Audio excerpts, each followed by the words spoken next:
आज हम इस वीडियो में बिना किसी अफवाह के सिर्फ आधिकारिक डेटा, वैज्ञानिक रिसर्च और स्वास्थ्य संस्थाओं की रिपोर्ट के आधार पर समझेंगे कि दूध में कौन-कौन सी मिलावट होती हैं, कौन से केमिकल इस्तेमाल किए जाते हैं, शरीर पर इसका क्या असर पड़ता है, डब्ल्यूएचओ, एफएसएसएआई और स्वास्थ्य विशेषज्ञ क्या कहते हैं और सबसे जरूरी बात, हम घर पर इसकी पहचान कैसे कर सकते हैं।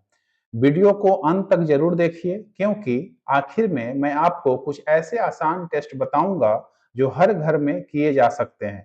नमस्कार, आप देख रहे हैं प्रियम श्रीवास्तव ऑफिशियल फेसबुक पेज प्रियम श्रीवास्तव। भारत में दूध की मिलावट कितनी बड़ी समस्या है? सबसे बड़ा सवाल तो यही है।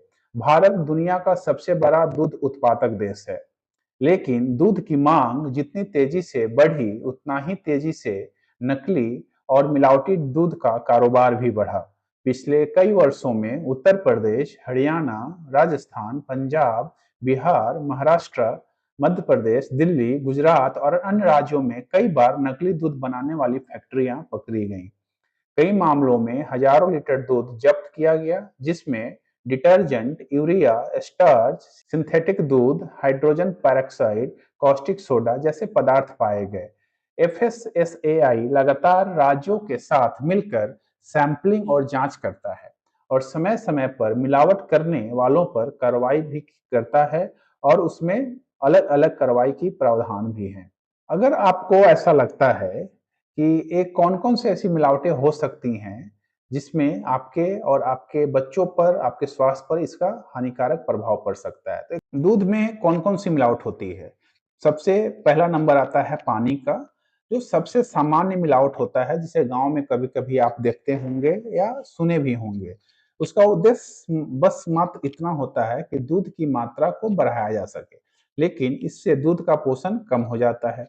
अगर पानी दूषित है तो टाइफाइड, डायरिया, हैजा जैसी बीमारियां भी फैल सकती हैं। दूसरा मिलावट होता है स्टार्च। क्यों मिलाया जाता है स्टार्च को? स्टार्च को इसलिए मिलाया जाता है कि स्टार्च मिलाने से दूध को और ज्यादा गाढ़ा दिखाया जा सकता है और किया जा सकता है।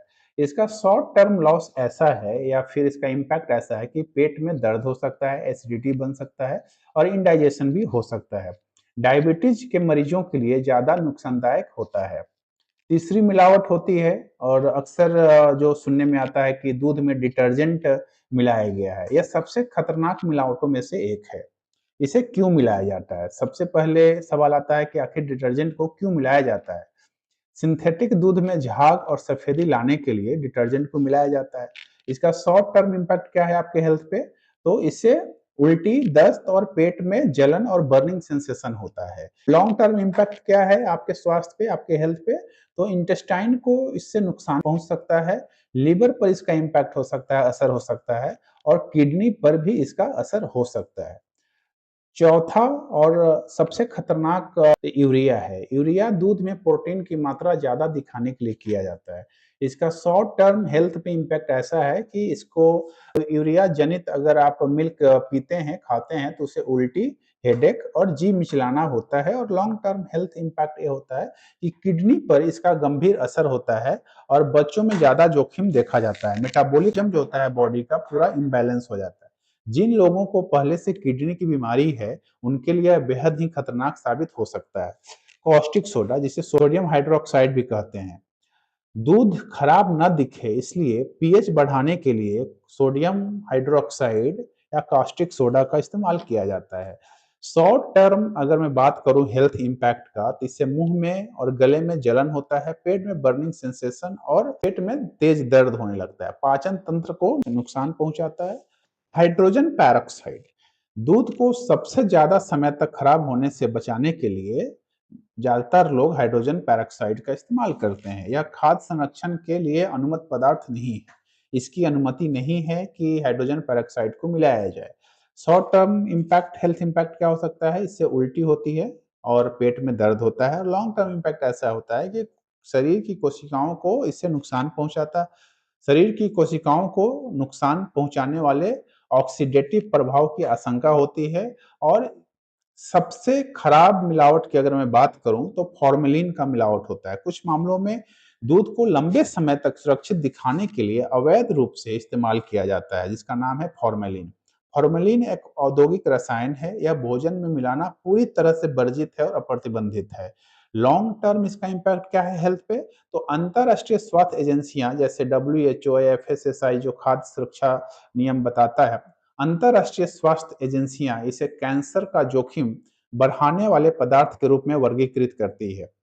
और सबसे अहम बात कि एक सिंथेटिक दूध भी मार्केट में आता है, यह असली दूध नहीं होता है। ये ओवरऑल अगर मैं बात करूं तो सिंथेटिक दूध होता है या ऐसे कहें तो आर्टिफिशियल मिल्क होता है।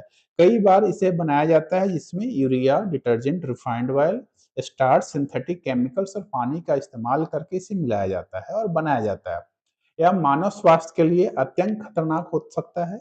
अब मैं बात करता हूं, अभी आपने देखा कि कौन कौन से ऐसे मिलावट होते हैं जिसे मिला के दूध में प्रोटीन, फैट, स्टार्च, उसका मात्रा, ऐसे चीजों को मिला के बढ़ा के उसको बेचा जा सकता है। तीसरा पार्ट ऐसा आता है कि शरीर पे इसका क्या असर पड़ता है। जैसा मैंने बताया कि तुरंत होने वाले नुकसान जो हैं इसमें उल्टी, दस्त जिसे हम डिसेंट्री कहते हैं, पेट दर्द, गैस की समस्या, एसिडिटी की समस्या, एलर्जी, फूड पॉइजनिंग और डिहाइड्रेशन की समस्या जो है वो शॉर्ट टर्म में होता है। लेकिन अगर मैं बात करूं लॉन्ग टर्म इम्पैक्ट का या हेल्थ पे असर का, तो किडनी खराब होने की खतरा और आशंका ज्यादा रहती है, लिवर पे इसका असर पड़ता है, पाचन तंत्र की बीमारी हो सकती है, इंटेस्टाइन पे इसका असर पड़ सकता है, बच्चों की ग्रोथ पर इसका बहुत ज्यादा और गहरा प्रभाव पड़ता है, बुजुर्गों पे ज्यादा खतरा रहता है। अगर कोई महिला गर्भवती है तो उसके लिए अत्यधिक जोखिम है। लंबे समय तक कुछ अवैध रसायनों के संपर्क में रहने से कैंसर का जोखिम बढ़ जाता है और ये ओवरऑल केमिकल पे डिपेंड करता है कि कौन सा केमिकल यूज हुआ है। डब्ल्यूएचओ क्या कहता है? डब्ल्यूएचओ विश्व स्वास्थ्य संगठन सुरक्षित भोजन को सार्वजनिक स्वास्थ्य की सबसे बड़ी प्राथमिकताओं में मानता है। डब्ल्यूएचओ के अनुसार भोजन में मिलावट लाखों लोगों को बीमार कर सकती है।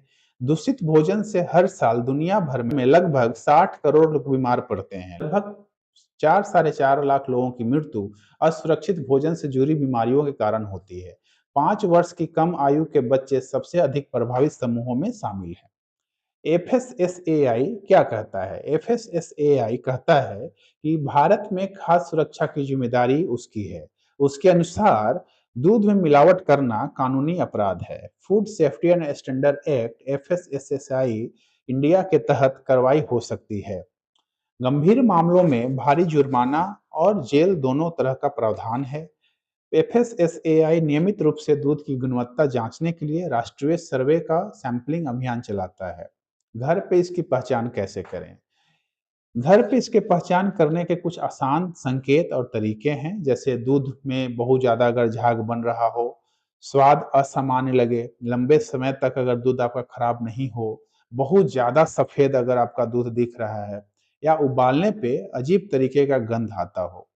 ध्यान रहे, घर पर किसी भी तरह का किए जाने वाला टेस्ट केवल प्रारंभिक और इनिशियल संकेत होते हैं या इनिशियल संकेत देते हैं। सटीक जांच केवल मान्यता प्राप्त लेबोरेटरी से ही संभव है और उसके बारे में पता किया जा सकता है कि कौन सा केमिकल और किस तरीके का मिलावट दूध में किया गया है। दूध हमारे घर का सबसे भरोसेमंद भोजन माना जाता है। बच्चे से लेकर बूढ़े तक दूध का इस्तेमाल करते हैं। अलग अलग प्रोटीन शेक और अलग अलग जो पाउडर्स होते हैं उसमें मिलाकर हमारे बच्चे, बुजुर्ग और हम सब दूध पीते हैं। लेकिन कुछ लालच और मुनाफाखोरी ने इसे भी मिलावट का शिकार बना दिया। हर दूध मिलावटी नहीं होता है। देश में लाखों ईमानदार डेयरी किसान और कंपनी सुरक्षित दूध उपलब्ध कराती हैं, लेकिन एक जागरूक उपभोक्ता होना हमारी जिम्मेदारी है। सिर्फ सस्ता देखकर दूध मत खरीदिए, विश्वसनीय स्रोतों से दूध खरीदिए। यदि किसी दूध पर संदेह हो तो स्थानीय खाद्य सुरक्षा विभाग या एफएसएसएआई के माध्यम से शिकायत दर्ज करा सकते हैं। नंबर जो है स्क्रीन पे दिया हुआ है और डिस्क्रिप्शन में दिया हुआ है, आप उस पर शिकायत कर सकते हैं। अगर आपको यह वीडियो जानकारीपूर्ण लगी हो तो इसे अपने परिवार और दोस्तों तक जरूर शेयर करें, क्योंकि जागरूकता ही मिलावट के खिलाफ सबसे बड़ा हथियार है। तब तक के लिए अपने अपनों का ख्याल रखें, स्वस्थ रहें, मस्त रहें, व्यस्त रहें। बहुत बहुत नमस्कार। Good night.